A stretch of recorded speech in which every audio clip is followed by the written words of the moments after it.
Good morning, everyone on the internet. How are you? I'm MJ. I'm the founder of Ultra Love. I do these little tarot readings as a way to get to know you all and to promote the brand Ultra Love. I created a series of online courses. Oh, hello, kitty cat. I created a series of online courses called Be the Change Online Courses. There's 4 in total. Zenful Zero Waste, Spirituality Simplified, Ultra Vegan Love, and Unplug for Freedom. Those are sort of the basis to me, and or jam-packed with tools to promote and or increase self-awareness. And in my personal experience, there's certain things that are useful to disengage from, like the mainstream media and all medias and devices and technology.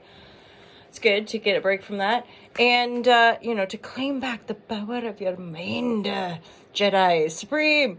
So, and then the vegan, the zero waste ones are very much about consumption patterns. And, we think about the trash problems in the oceans and, these environmental things. And I often, once again, we try to target industry, or we target, right? I mean, like, it's all intertwined, right? But at the end of the day, I sort of just think, well, like, if every single one of us was not just blind consuming the fed propagated consumption patterns, then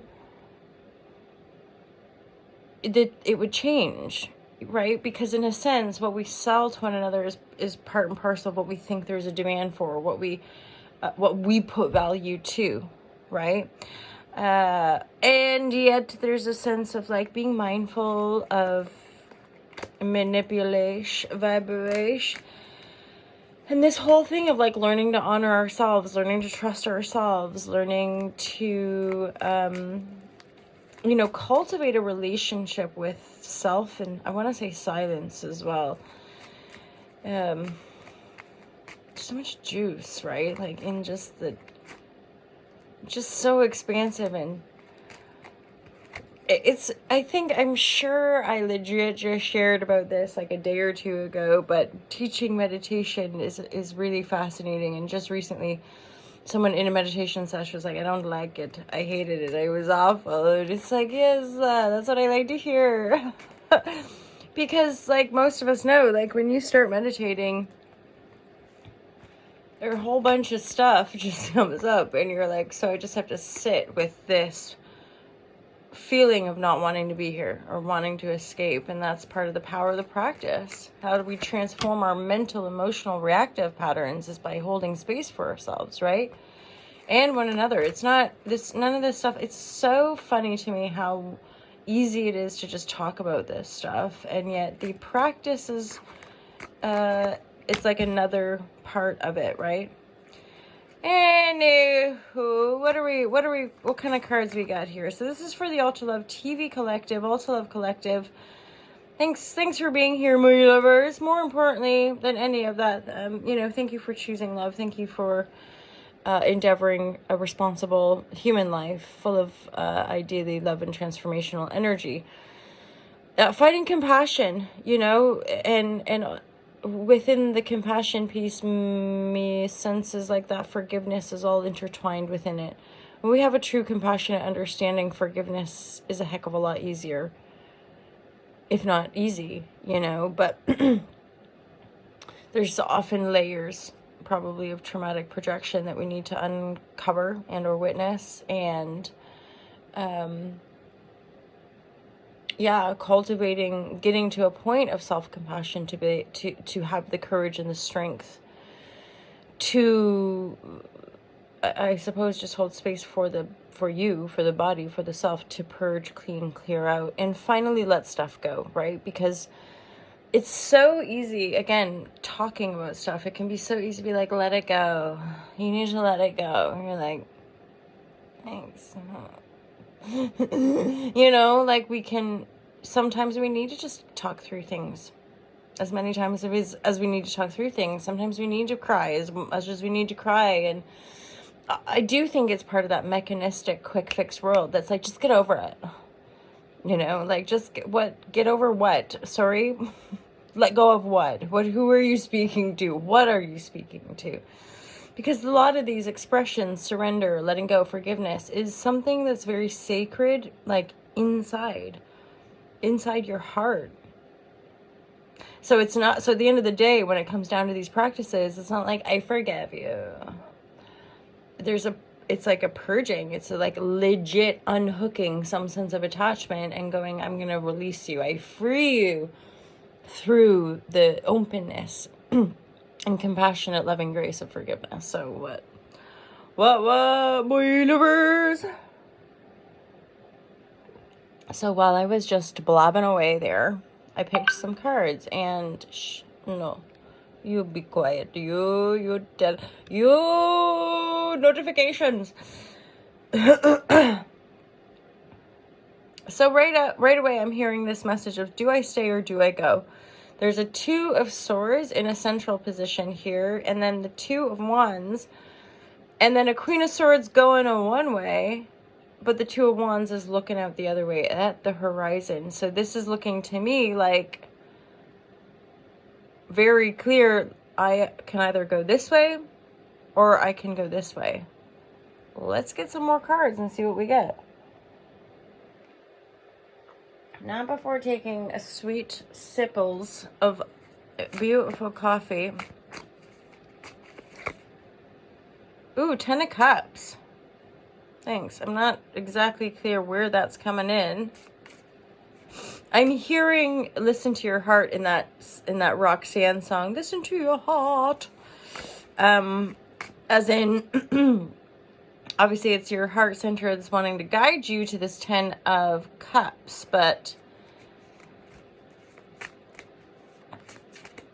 I mean, the 2 of Wands in the upright to me is a really awesome card. It's like being at that point where, you know, you're feeling pretty good in yourself. You're sovereign, you know your vision, and you're just taking a bit of a pause going, okay, so I've come this far on my path. I've come this far on my journey.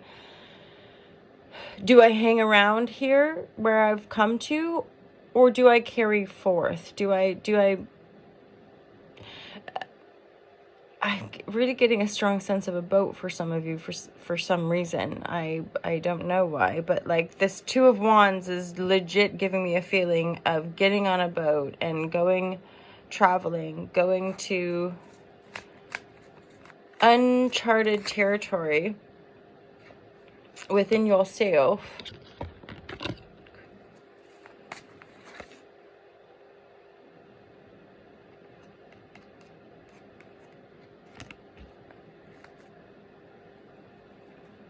This is something, I'm hearing something about graduation.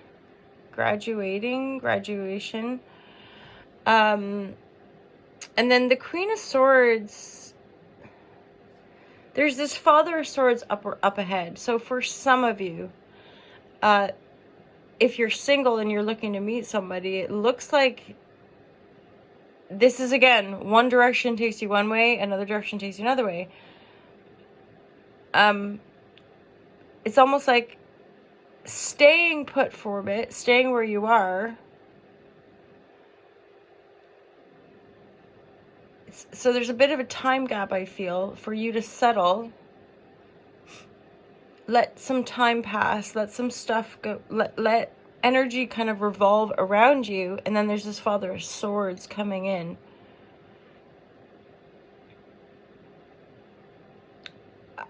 I want to say this does feel like it's some sort of recognition, as in when you see each other, when you first meet, there will be like a, you know, I know you, 6 of Cups. So there's, with this 6 of Cups from the Kim Krause deck, I do feel like it's something about, again, that you've seeded emotionally, something that you've intended to grow emotionally.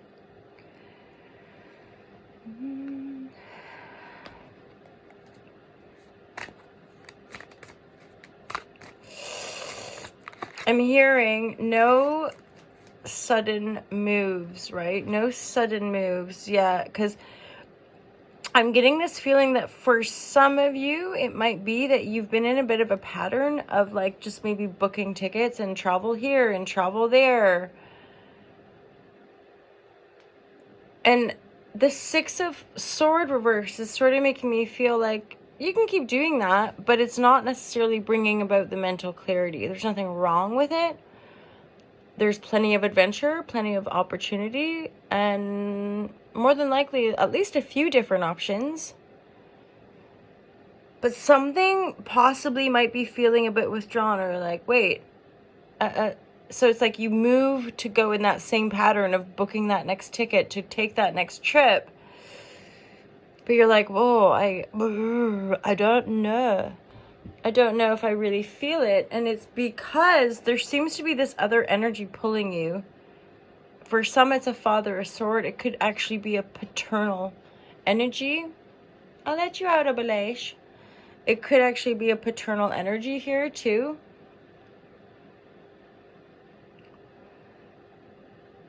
And for some of you, this Thanatos energy Thanatos is making me think of familial healing. There's a karmic web. So, because 10 of Cups is often indicative of like a joyful, happy family, right? Like happily ever after, that kind of thing.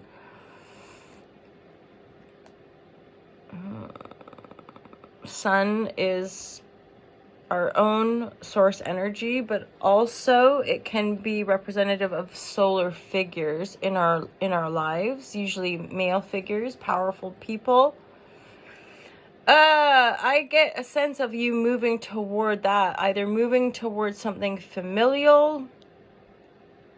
It's like taking a decision, not knowing why, but just simply knowing you have to make a decision. And what's calling you is a restoration of, maybe I want to say, family values. But that's going to be connected to your own source energy. And breaking out of old rules. Yeah, breaking out from old rules from the past, or dogmatic aspects from your past projections. And then this final card I'm pulling is the Speaking from the Heart card, which is pretty self-explanatory. Getting tuned in, becoming quiet. You know, I think so much of our conflict has to do with an inability to, one, hold space for self and other, but then communicate with clarity and compassion, rather than either be communicating from an emotionally charged place, aka the pain body in Eckhart Tolle's language. I call it the default setting, like where our emotional mental patterns default from what we adapted to in childhood, right? And yeah, that we can, that's why all this metaphysical meditation, why do we do that? Because the meditation almost creates space within yourself to see yourself. Otherwise, we're just ducka. Have a great day, you guys. That's my 2 cents. Listen to your heart, to thine own self be true, but it's magical to get to know you guys here. So have a great day. What day is it? Did I say? January 9th. It's a Tuesday. What up? Peace.